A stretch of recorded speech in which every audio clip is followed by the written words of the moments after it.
Bonjour et bienvenue sur Hero MRTLM, épisode basique numéro 15, planifier sa retraite, stratégie pour une vie paisible. Pourquoi planifier sa retraite? Le contexte en France. Le système des retraites est basé sur le régime obligatoire incluant la sécurité sociale et les régimes complémentaires. De plus en plus, le système actuel pour les retraites ne suffit plus à beaucoup de personnes pour vivre correctement en maintenant son niveau de vie tel qu'il était lorsqu'il était actif. C'est pour ça qu'il faut avoir des solutions alternatives, des solutions d'épargne individuelle. Quels sont les risques d'une mauvaise planification ou d'une non-planification? En partant à la retraite, les gens partent du principe que justement cette retraite suffira à payer toutes les dépenses normales de la vie. Néanmoins, une fois arrivé à ce moment-là, moi j'ai déjà des amis qui gagnent beaucoup moins que prévu parce que les papiers ont été perdus, puisque le nombre de trimestres n'est pas pareil, les lois ont évolué. Votre pouvoir d'achat va diminuer en conséquence. Votre but est alors, dès maintenant, de préparer ce futur.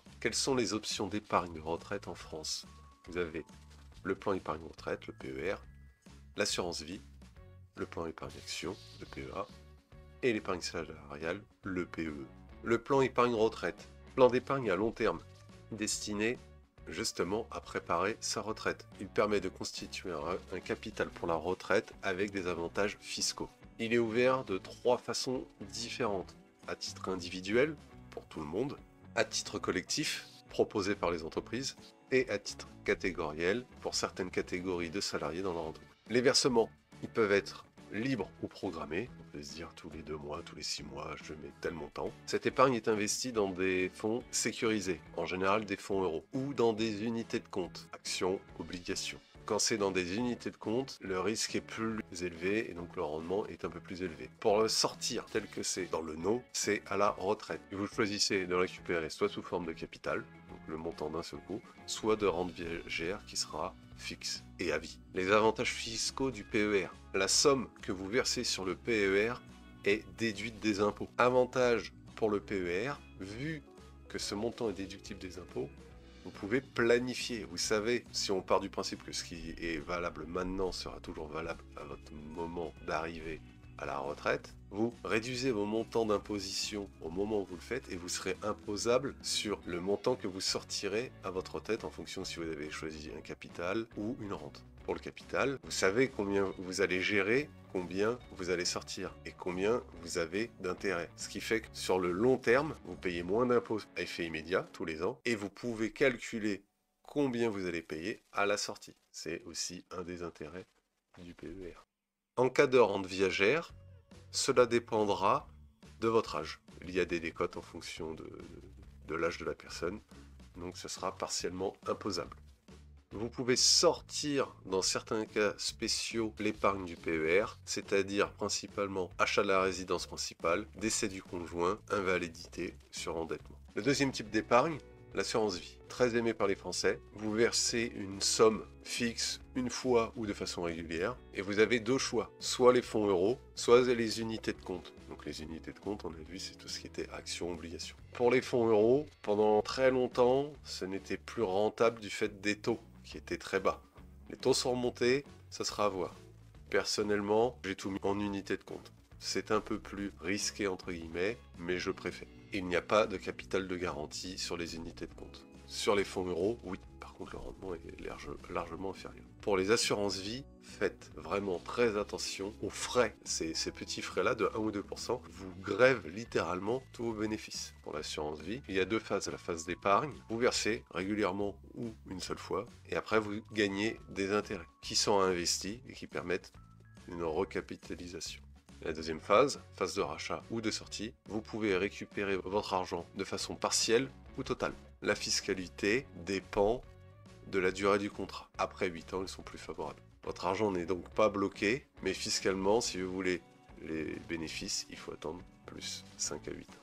Les gains sont imposés selon un prélèvement forfaitaire ou un barème progressif. Par contre, vous avez un abattement annuel de 4 600 € par personne, 9 200 € pour un couple. Vous pouvez sortir tous les ans 9200 euros. Cela peut être intéressant vraiment comme un complément. Je le répète, ça c'est pour la vision long terme. On sait qu'on va pas avoir assez de revenus avec la retraite et on utilise différents moyens. On va prendre un petit peu avec le PER, un petit peu avec l'assurance, un petit peu avec le PEA, en utilisant les avantages fiscaux pour avoir un niveau de vie acceptable à la retraite.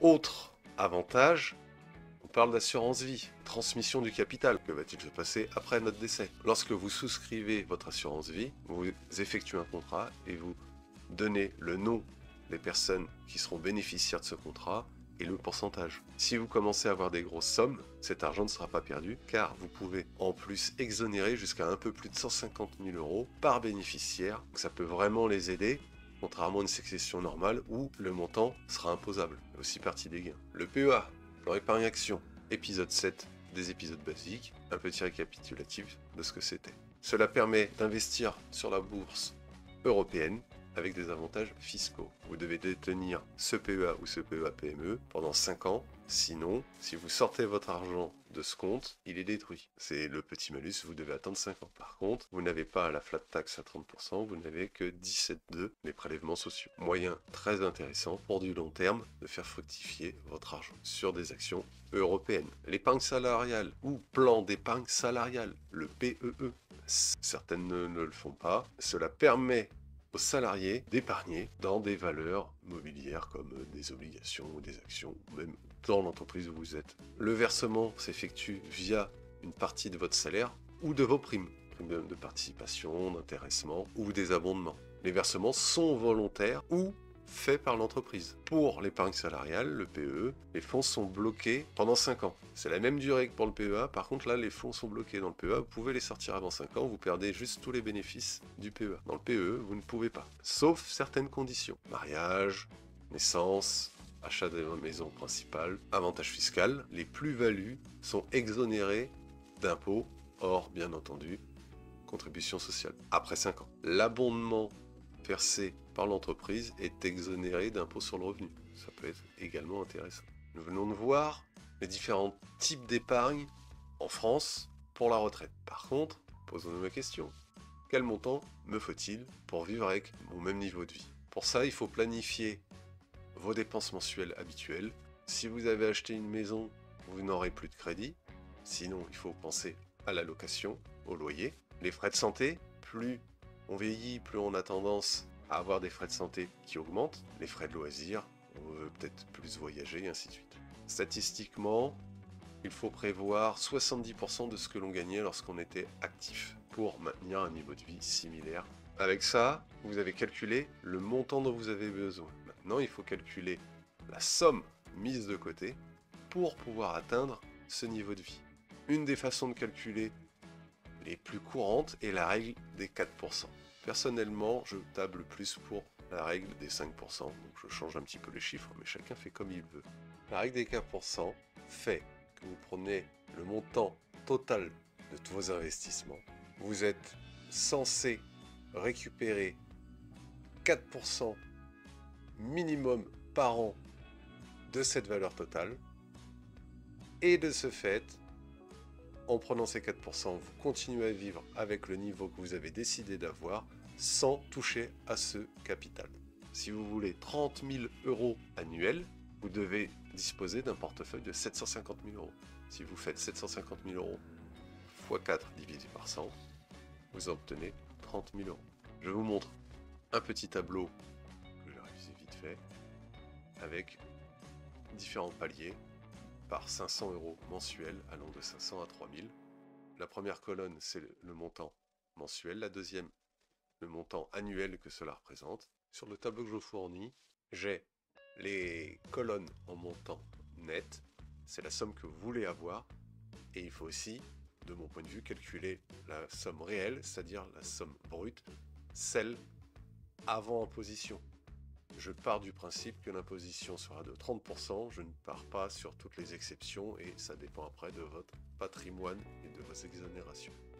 Pour avoir ces 6 000 euros nets, ça veut dire que vous avez payé 30%, ce qui fait que le montant brut doit être de 9 000 euros. Ces 9 000 euros représentent donc les 4% de votre somme à avoir. Sur l'exemple que je vous ai donné, les 30 000, il fallait 750 000. Ça, c'est si on ne prenait pas les impositions en cours. C'est l'avant-dernière colonne. Si on ne tient pas compte de la position, oui, je toucherai bien 30 000 euros dans ce cas-là. Par contre, si je tiens compte d'une imposition à 30%, je dois détenir 1 115 000 euros sur mes différents comptes. La somme est beaucoup plus conséquente. 30%, c'est pratiquement un tiers de taxe. Vous pouvez recalculer si vous voulez. Vous faites 225 000 x 0,4, vous arrivez bien aux 9 000. Les 9 000, vous y retirez 30%, vous obtenez bien 6 000 annuels qui donnent 500 euros par mois. J'espère que je ne vous perds pas, mais c'est vraiment à prendre en compte. Dans le tableau, je vous ai parlé des impôts, mais il y a autre chose de très important également à prendre en compte, c'est l'inflation. Cette inflation va grignoter vos économies aussi.